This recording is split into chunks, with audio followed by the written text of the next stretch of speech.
Assalamu alaikum. This is Husnam Bashir, advocate. The topic for discussion is that what is contract and explain the essentials of a valid contract. Contract है क्या और कब एक agreement जो है वो contract बनता है, उसके लिए कौन सी ऐसी वैलिड एसेंशियल्स हैं जो होनी चाहिए किसी भी एग्रीमेंट में ताकि वो कॉन्ट्रैक्ट बन पाए और उससे हम लॉफुली इन्फोर्स करवा सकें.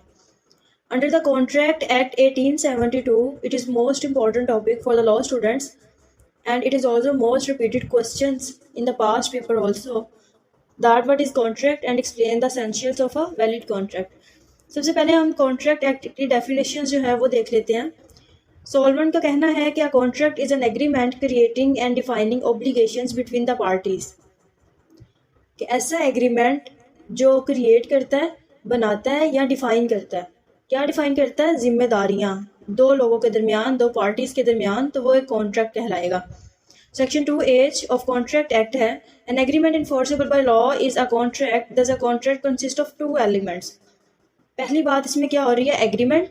And the second thing is that enforceability by law. अब कॉन्ट्रैक्ट एक्ट 1872 हमें कहता है कि जो एग्रीमेंट है वो इन्फोर्सेबल हो सकता है, उस पर अमल दरामद करवाया जा सकता है बाय द लॉ. इस सूरत में कॉन्ट्रैक्ट को कि उसमें दो अंसर जो है ना वो होने ज़रूरी हैं. First is the agreement and the second is enforceability by law. और एग्रीमेंट क्या है? Section 2 clause e of contract act 1872 define करता है कि एवरी प्रॉमिस और set of promise forming the consideration for each other is an agreement. यानी कोई भी आपका प्रॉमिस और या सेट ऑफ प्रोमिस कि जिसमें कंसीडरेशन शामिल हो वो आपका एग्रीमेंट कहलाता है. अब इसमें essentials of a valid contract क्या है? अ valid contract is binding and enforceable.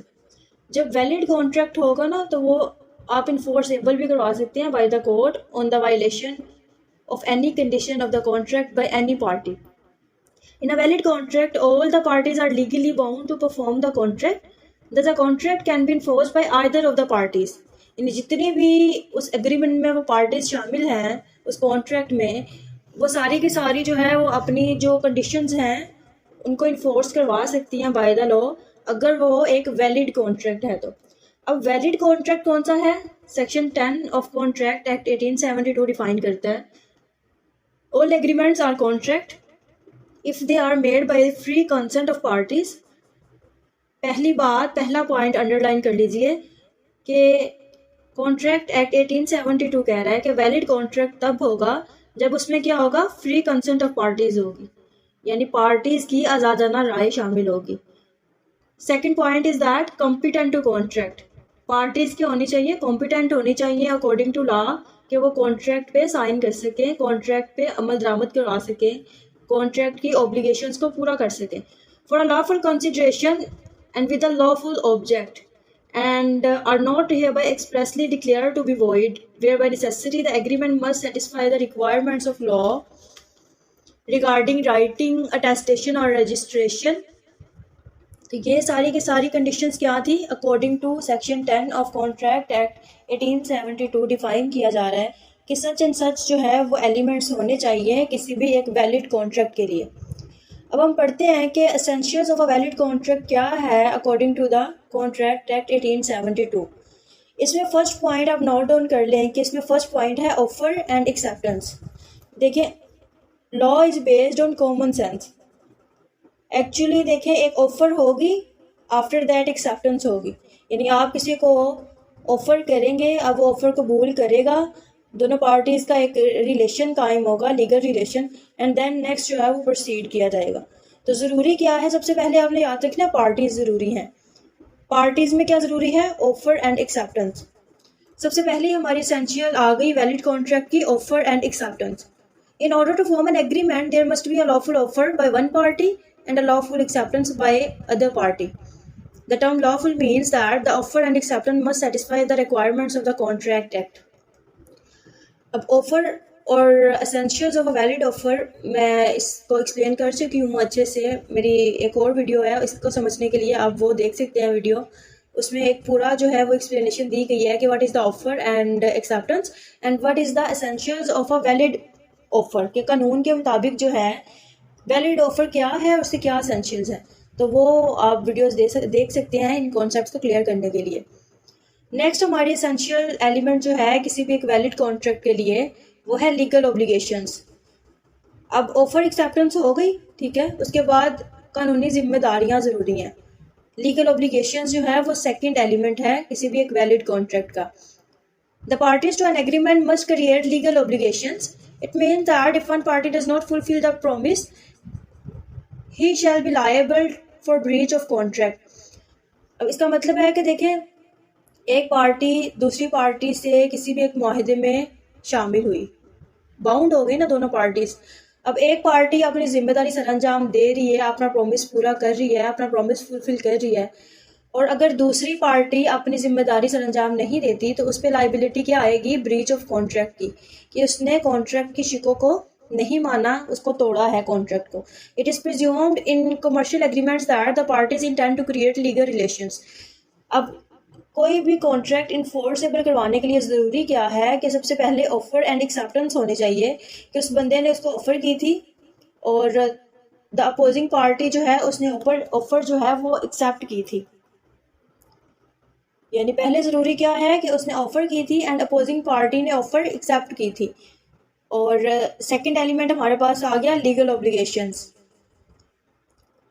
जैसे मैं आपको एक एग्जांपल कोट कर देती हूँ कि C offers to sell his watch to B for ₹800 कि सी ने ऑफ़र की कि वो सेल करेगा अपनी घड़ी 800 में। बी एग्रीज टू बाय और बी एग्री हो गया कि वो ख़रीदेगा। It is a contract as it creates legal obligation. अब ये कॉन्ट्रैक्ट है कि इसमें लीगल ऑब्लिगेशन सामने आ रही है, कैसे कि उसने ऑफर की और उसने एक्सेप्ट कर ली according to essentials of a valid contract. The next essential is that lawful consideration. अब किसी भी एग्रीमेंट को कॉन्ट्रैक्ट बनाने के लिए the most important essential is that lawful consideration. For a valid contract the consideration should be lawful. Consideration जो है वो लॉफुल होनी चाहिए। Consideration is a price paid by one party for the promise of the other party. अब consideration क्या है जी? Consideration जो है, लेट्स सपोज आप कोई भी एक बिल्डिंग परचेज करते हैं तो आप उसके अमाउंट में एक पार्टी जो है वो उसकी ओनरशिप देती है, टाइटल डॉक्यूमेंट्स देती है, पोजेशन देती है, ठीक है, और दूसरी पार्टी जो है वो उसके बदले में अमाउंट उसको देती है। तो ये अमाउंट और उस बिल्डिंग का होना और इसका एक दूसरे को एक्सचेंज करना, ये क्या है? ये दोनों पार्टीज की लॉफुल कंसिडरेशन है। तो किसी भी कॉन्ट्रैक्ट को इन्फोर्स करवाने के लिए बाय द लॉ ज़रूरी है कि उसमें कोई ना कोई लॉफुल कंसिडरेशन मौजूद हो। The next important essential is that capacity of parties. An agreement is enforceable if it is made by the parties who are competent to contract. अब ज़रूरी क्या है कि एग्रीमेंट में जो भी वो पार्टीज शामिल हैं वो कॉम्पिटेंट होनी चाहिए अकॉर्डिंग टू लॉ। इस काबिल होनी चाहिए कि लोग उनको जो है फैसले को मान सके। यानी अब कॉम्पिटेंसी कैसे सामने आएगी? In order to be competent to contract it is essential that the parties are of the age of majority, have sound mind and are not disqualified from contracting by law. यानी law ने जो है उनको disqualify नहीं किया कि वो कोई भी मुआहदा जो है वो नहीं कर सकती, या वो जो है वो बालिग पार्टीज होनी चाहिए, मेच्योर होनी चाहिए। Age of majority is essential. नाबालिग नहीं होना चाहिए जिस पे जिम्मेदारी आयद नहीं होती।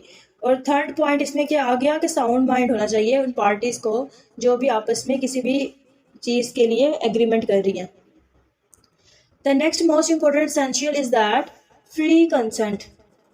अब फ्री कंसेंट क्या है? आज़ाद राय होनी चाहिए दोनों पार्टीज़ की कि for a valid contract it is essential that the consent of the parties must be free. अब इन वर्ड्स को आप गौर करें बेयर एक्ट के, तो कहा जा रहा है कि मस्ट बी फ्री, कि इस पर कोई भी दूसरी राय नहीं है, दोनों पार्टीज़ की राय जो है वो आज़ाद होनी चाहिए।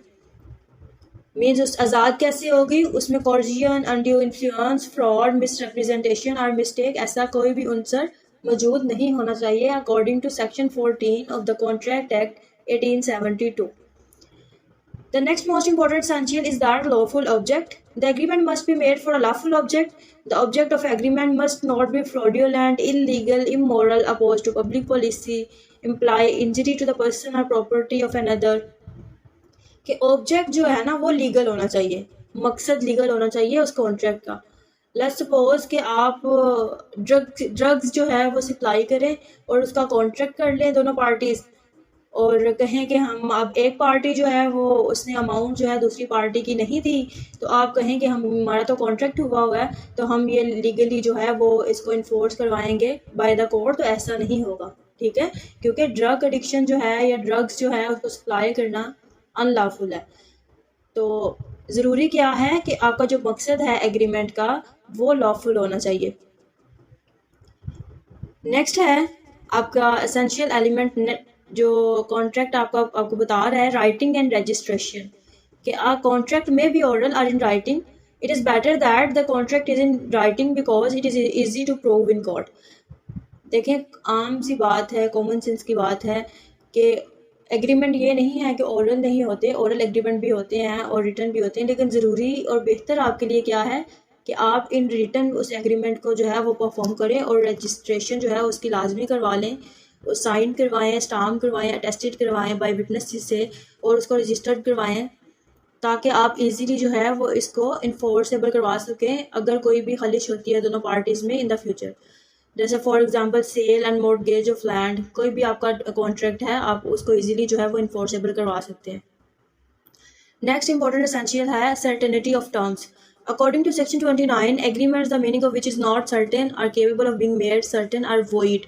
यानी साफ साफ आपको कह दिया गया है कि अगर जो है उसकी टर्म्स है, कॉन्ट्रैक्ट की जो टर्म्स हैं, जो कंडीशंस हैं वो वाज़ेह नहीं है, मीनिंग्स हैं, जो वर्ड्स हैं वो सर्टन नहीं हैं और उनको समझने में मुश्किल हो रही है और उनकी टर्म्स जो है वो आसानी से नहीं समझी जा सकती, तो वो क्या होगा, वो एग्रीमेंट वॉइड कहलाएगा, जो सिरे से ही गलत है, यानी लॉ तो उस पर इन्फोर्स हो ही नहीं सकता। The terms of an agreement must be क्या होनी चाहिए, clear, complete and certain. If the terms are uncertain the agreement is void.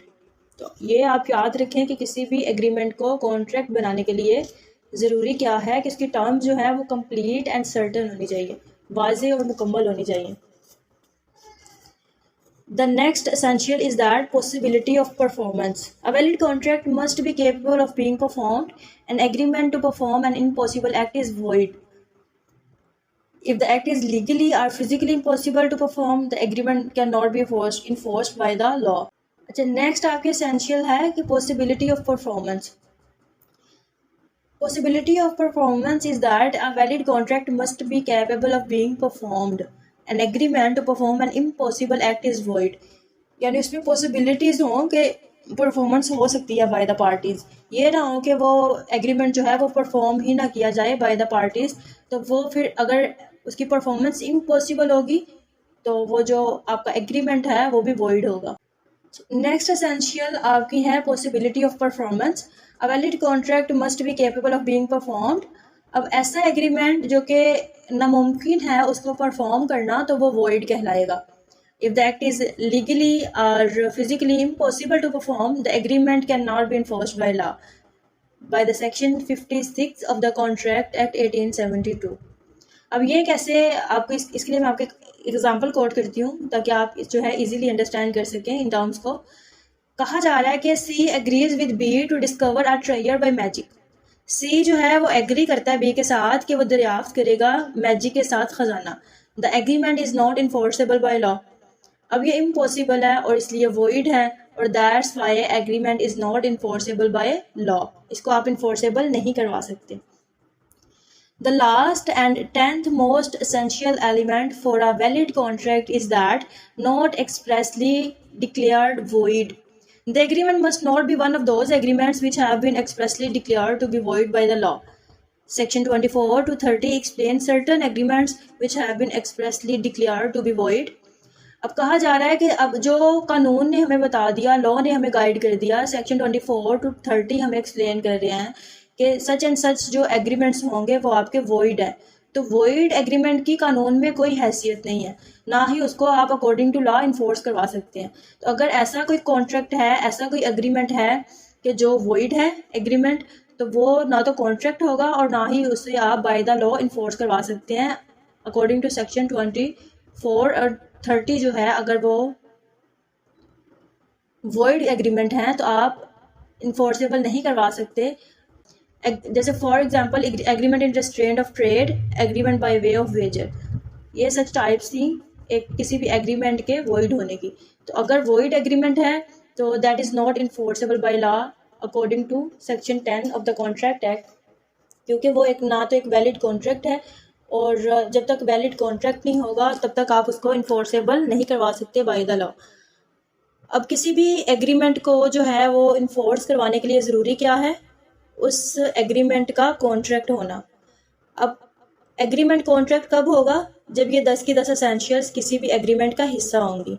ठीक है, तो आई होप कि आपको आज की वीडियो जो है वो अच्छे से समझ आ गई होगी, कॉन्सेप्ट्स क्लियर हो गए होंगे। मज़ीद किसी भी टॉपिक पे अगर आपको लेक्चर चाहिए तो प्लीज़ कमेंट सेक्शन में ज़रूर शेयर कीजिएगा और इंशाल्लाह मिलते हैं नेक्स्ट वीडियो में। चैनल को ज़रूर सब्सक्राइब कर लीजिएगा। Thank you for listening. अल्लाह हाफिज़।